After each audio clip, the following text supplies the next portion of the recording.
Alors, Benoît, c'est prévu au Code civil que la vente d'un immeuble, en principe, se fait avec une garantie qui protège l'acheteur contre tout vice caché.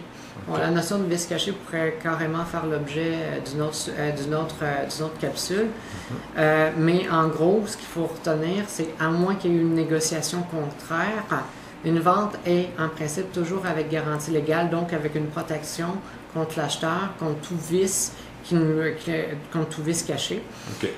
Cependant, il faut savoir que dans les cas de reprise de finances, une banque, c'est le premier cas qui me vient à l'esprit, là, une banque, parce qu'elle n'a jamais n'a jamais joui des lieux d'un immeuble, va toujours vendre sans aucune garantie légale. Donc, l'acheteur va acheter à ses risques et périls, et puis s'il trouve c'est d'où la raison que c'est particulièrement, c'est toujours important, mais c'est encore plus important de faire attention dans le cadre de l'inspection.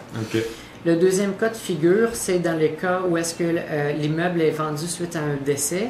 Donc, c'est la succession du propriétaire, le liquidateur de la succession qui va gérer la vente. Et là, ça va être encore une fois vendu sans garantie légale parce que l'ensemble des héritiers, dans le fond, même s'ils connaissent en principe la maison, ne veulent vendre en ayant l'esprit libre et en sachant qu'ils ne recevront pas un jour une mise en demeure pour quelque chose qui serait défectueux ou un vice.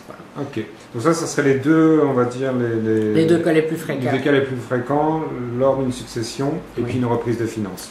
Est-ce qu'on trouve d'autres cas? Parce que finalement, la notion générale, c'est on peut vendre ou on vend sans garantie légale si on ne connaît pas la propriété. Ce serait ça un peu la règle? C'est un peu ça la règle, mais il y a toujours des cas d'exception. Et puis un cas d'exception qu'on voit fréquemment, c'est que suite à une inspection, des gens vont négocier une baisse de prix de vente et les agents vont souvent mettre noir sur blanc dans la promesse d'achat que ce qui a fait l'objet d'une diminution du prix de vente, parce qu'il y avait par exemple du rejointement de briques à faire, une toiture qui était usée, des fondations qui s'effritent un peu, ce qui aura fait nommément l'objet d'une diminution de prix de vente va être vendu sans garantie légale.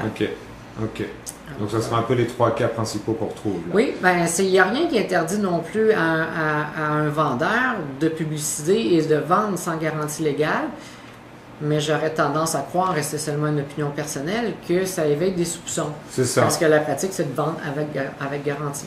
Voilà, c'est ça. Donc on a vu les trois cas où c'est justifié et puis la personne peut décider éventuellement de vendre sans garantie légale. Et comme tu dis, là, il faut vraiment valider et faire une inspection pour éviter les problèmes dans le futur. On est bien d'accord? Oui. Bon, écoute, je te remercie d'être venu sur le blog aujourd'hui. On en a appris un peu plus sur une vente sans garantie légale et aux risques et périls de l'acheteur. Puis on se dit à une prochaine fois sur le blog. Merci. Salut.